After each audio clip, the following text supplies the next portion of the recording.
ৰঙেৰে ৰঙিল কৰি তুলিলে শিশুসকলে। আৰম্ভ হ'ল চিত্ৰাংকন প্ৰতিযোগিতা। কোনে কি ছবি আঁকিব, কোনে কিমান ধুনীয়াকৈ ছবি আঁকিব।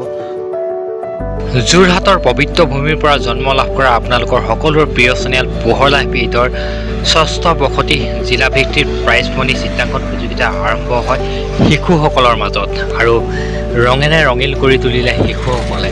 কোনে কি ধুনীয়া ছবি আঁকিব তাৰ মাজত আৰম্ভ হ'ল চিত্ৰাংকন প্ৰতিযোগিতা।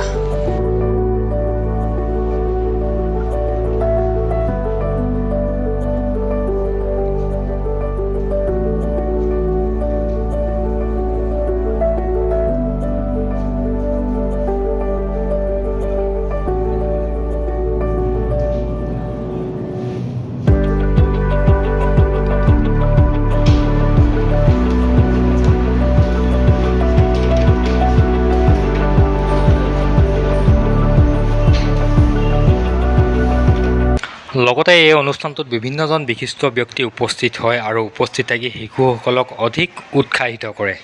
আৰু সপ্তাহে হয়তো চিত্ৰাংকন প্ৰতিযোগিতা পাতিলেও আমি বেয়া নাপাওঁ, কাৰণ আজিকালি ল'ৰা ছোৱালীয়ে মোবাইলটো চাই, মোবাইলটোৰ পৰা যদি 2 ঘণ্টা 3 ঘণ্টা আঁতৰি থাকিলে আমি বেয়া নাপাওঁ, আমি খুবেই ভাল পাওঁ।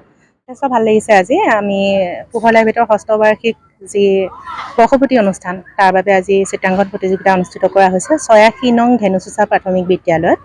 আৰু ইয়াৰ পৰিৱেশটো সঁচাই বৰ ধুনীয়া, ছাত্ৰ ছাত্ৰীসকলেও ভাল পাইছে।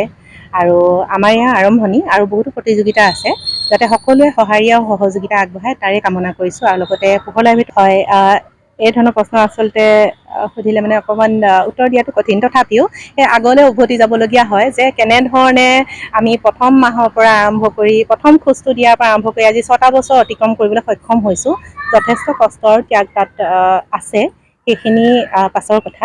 কিন্তু দৰ্শকৰ সঁহাৰি সহযোগিতা, স্থানীয় ৰাইজৰ সহযোগিতা আৰু বিশেষকৈ অনুপম, তোমাকো ইয়াৰ বাবে ধন্যবাদ জনাইছোঁ। আমাৰ প্ৰতিটো অনুষ্ঠানত তুমি সহযোগিতা জনাই আহিছা, শুভাকাংক্ষী হিচাপে আমাৰ পোহৰ লাইভ 8ৰ সদস্য হিচাপে তুমি যি আমাৰ লগত সহযোগিতা আগবঢ়াই আহিছা তাৰ বাবে আমি আন্তৰিক ধন্যবাদ জনাইছোঁ। লগতে আজি এই অনুষ্ঠানৰ পৰাই মই প্ৰতিজন দৰ্শক আৰু শুভাকাংক্ষীক মই ধন্যবাদ জনাইছোঁ আন্তৰিকতাৰে।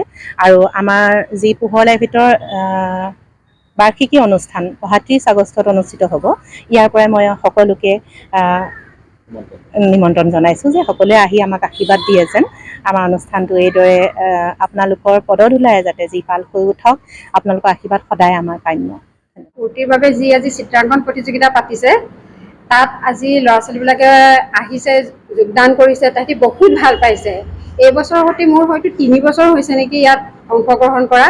অকল চিত্ৰাংকনতে নহয়, কবিতা আবৃত্তিটো কৰে, আকস্মিক বক্তৃতাটো কৰে, বহুততে কৰে।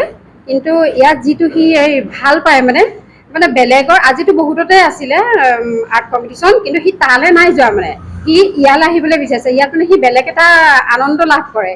আৰু ইয়াত যিখিনি কৰ্মকৰ্তা আছে তেওঁলোকৰ ব্যৱহাৰ ইমানেই ভাল, সৰু ল'ৰা ছোৱালীবোৰ মানে তেহেঁতৰ মনটো মানে পূৰা সম্পূৰ্ণ ছেটিছফাই, মানে সেইটো কাৰণে ইয়ালৈ আহিবৰ কাৰণে তেহেঁতি অতি আগ্ৰহেৰে বাট চাই থাকে। এতিয়াতো মই যোৱাকালি গম পাইছোঁ যে আজি কম্পিটিশ্যনটো আছে। সি মোক এসপ্তাহৰ আগত সুধিছে, অ' মা এই পোহৰ লাইভ 8টো আৰ্ট কম্পিটিশ্যন এটা পাতে, সেইটো কেতিয়া পাতিছে বাৰু, তুমি গম পোৱা নি? তাৰপিছত মই ক'লোঁ মই গম নাই পোৱা।